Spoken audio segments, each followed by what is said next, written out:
So today, I'm going to tackle about the containment theory. So when we say containment theory, it is a form of a control theory that suggests that a series of both internal and external factors contribute the law-abiding behavior. Containment. Containment aspect of a social band that act to prevent individuals and committing crimes and that keep them from engaging in deviance. Social band. The link created through socialization between individuals and the society of which they are a part. So, containment theory contends that there are two components to prevent criminal behavior in society. First, the outer containment, which is about community socialization and the application of social norms and rules. Second is inner containment, the controlling of self by a favorable self-concept, frustration, tolerance, and the ability to follow norms.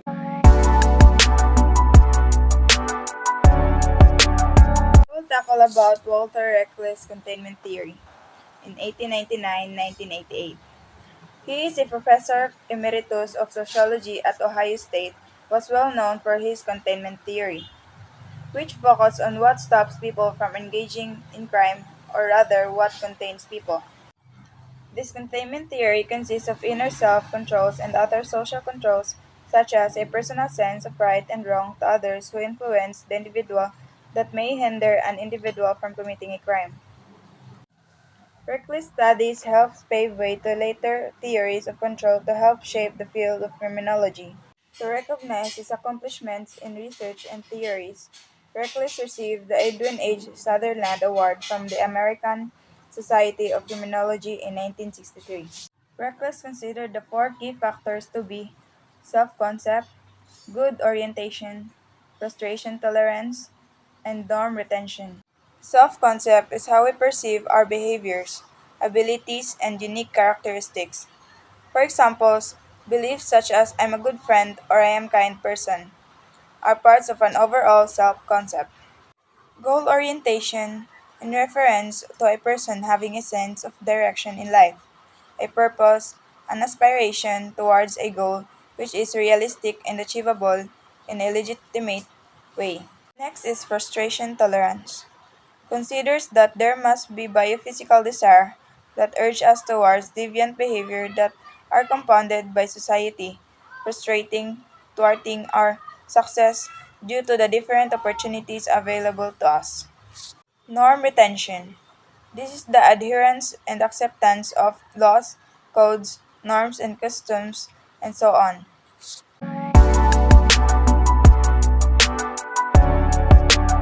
Social band theory. The social band theory was created by Travis Hirsky in 1969.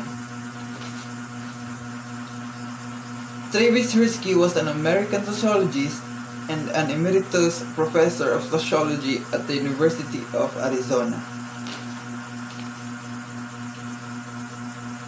Before one can apply the social band theory, they must first have a firm understanding of its definition. This theory is rooted and derived from the general theory of crime. The general theory of crime is a combination of law, self-control, and opportunity that leads criminal behavior. Also, social band theory is the focus on peers and group of individuals. There are four basic elements of social band theory. First is attachment, second, commitment, third is involvement of conventional versus deviant or criminal activities. And lastly, the common value system within an individual society or subgroup. So, as earlier, social bond theory is discussed. So, in social bond theory, there are four elements such as attachment, involvement, commitment, and belief. So the first one is attachments. Travis Hershey's control or social bonding theory argues that those person who have strong and abiding attachments to conventional society are less likely to deviate than who have weak or shallow bonds, Kung sa attachment, if you're attached of someone with bad habits or abusive parents, most likely in the future you will become one of them. Their action will give you idea to do the same as they did. So kung na-attach ka sa kaning tao na may bad habit, in the future kaning na chance na mapariha kaniya. So the next one is commitment.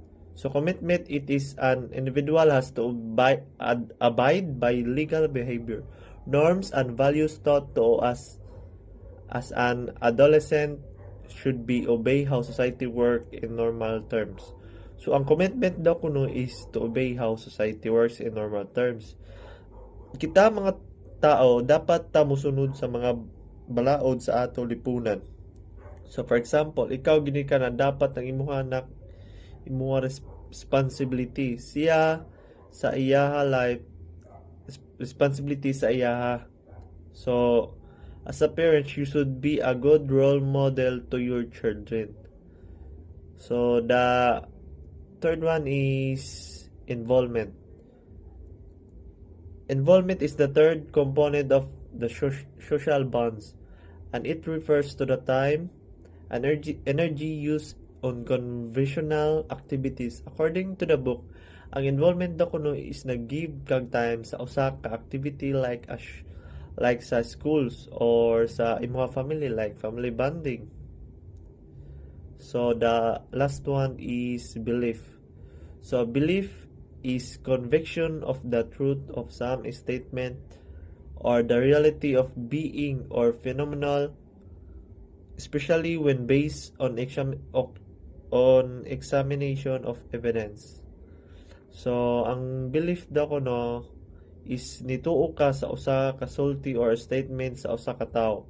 Nag-base pud ka sa iya evidence na iya gi-provide sa iya statement, usa ka mutuo. Kung wala evidence na ika-provide, dili katuohan, di ba silbi mahugra na siya og inambog iyahang gipang sulti. So usa ka mutuo, dapat na siya evidence para katuohan yun.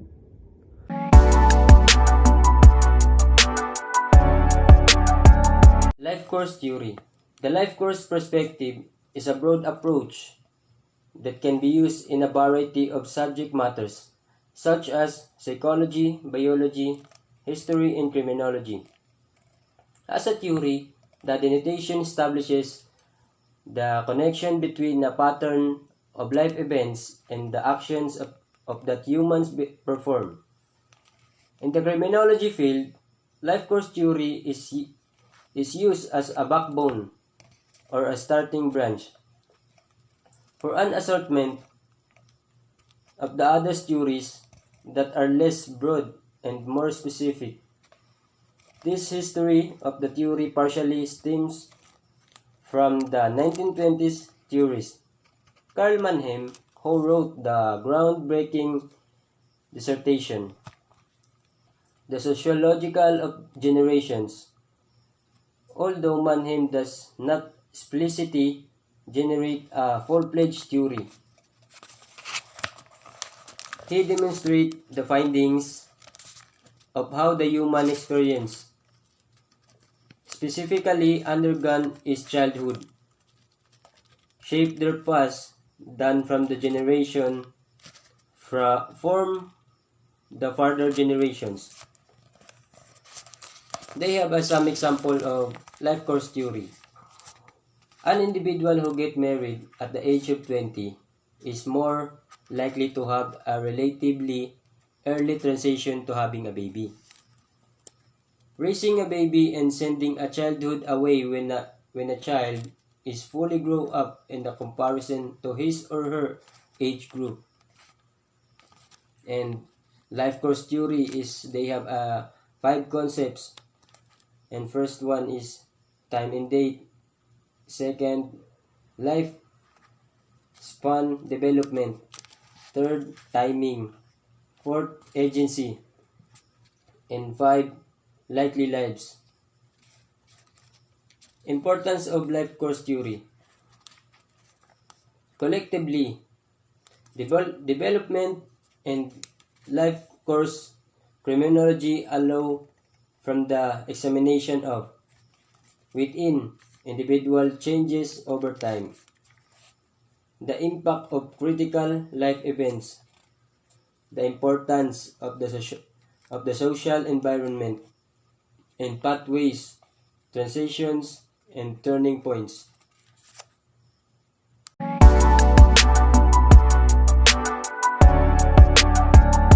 Oh, good day. Today I will tackle about Durkheim's enemy theory. First, we define about why crime is necessary. Crime is necessary because it serves a function in society.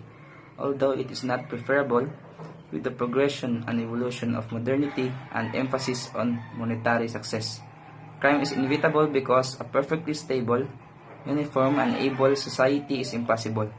As the father of sociology and a functionalist, Emile Durkheim provides a variety of explanations of society's ills like crime and deviance, and accounts for the punishments and repercussions that follow. The next is, what is Durkheim's concept of anomy?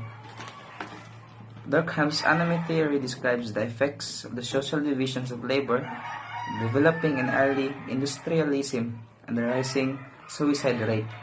Accordingly, in times of social upheaval, collective consciousness is weakened and previous norms, moral convictions and controls dwindle. Dwindle is referring of the amount or strength. There are two various different perspectives on what anomy is and how it affects deviant behavior. According to Durkheim's, he claims that anomy refers to the ill-formulated goals within the culture of an industrial society. And Robert Merton relied on the Marxist explanation of anomy, which claims that there is normlessness due to the inadequate means available to fulfill society's goals. Ultimately, each theory revolves around the weight the market economy holds in regards to the spirit and atmosphere, the cultural. In regard to crime, the emphasis competition and materialism combined with anomic ethics, as theorists have termed it, spark a disregard for the moral status of the way in which one achieves goals. The next one is about anomy strain theory. Anomy strain theory refers, or in sociology and in criminology, strain theory states that social structures within society may pressure citizens to commit crime. The next is about institutional anomy theory. So, what is institutional anomy theory? According to Merton, this notion of anomy is as a result of the uneven distribution of opportunities in the social structure because it fails to live up to its promise of equal opportunity. According to Durkheim, claims anomy is more than just one simple thing. Anomy is the normlessness of goals in which the absence of social authority causes our capacity for feeling in itself insatiable and bottomless. The next is Robert Merton and Robert Agnus' strain theory of crime and deviance. Strain theory asserts that there is a discrepancy between culturally defined goals and the means available to achieve these goals. Currently, the culturally defined goals are wealth and material success, and that happiness is equivalent to these goals.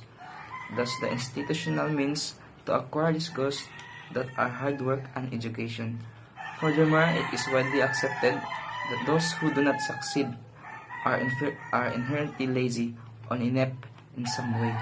To the application of Merton's and Agnus' strain theory, it is simple to see the trouble that the lower and middle class face. The institutionally defined means of education and hard work are only attainable by those who are wealthy or financially comfortable enough to access a formal education or well-paying occupation. So the last topic that I'm going to discuss is about theory of social anomy. There are two types of interactions of an individual about social anomy. First, I'm going to explain the basic concept of social anomy. The basic concept of social anomy is an enormous gap between the desires of the individual and its real capabilities to satisfy those desires.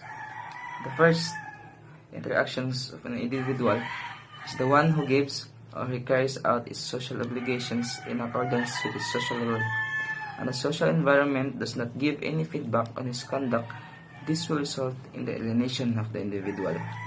Second, the individual, it will not be clear why he is doing socially useful activities when he knows he could opt for another model of behavior that is apparently easier and does not require any effort. This refers to an easier to steal than to work. So lastly, the process of social interaction is based on reciprocity of care, attention, and trust. Both sides give something in the interaction. Social anomie also happens when old rules or values are no longer relevant and new values or roles are in direct conflict with old rules and values. So that's all. Thank you.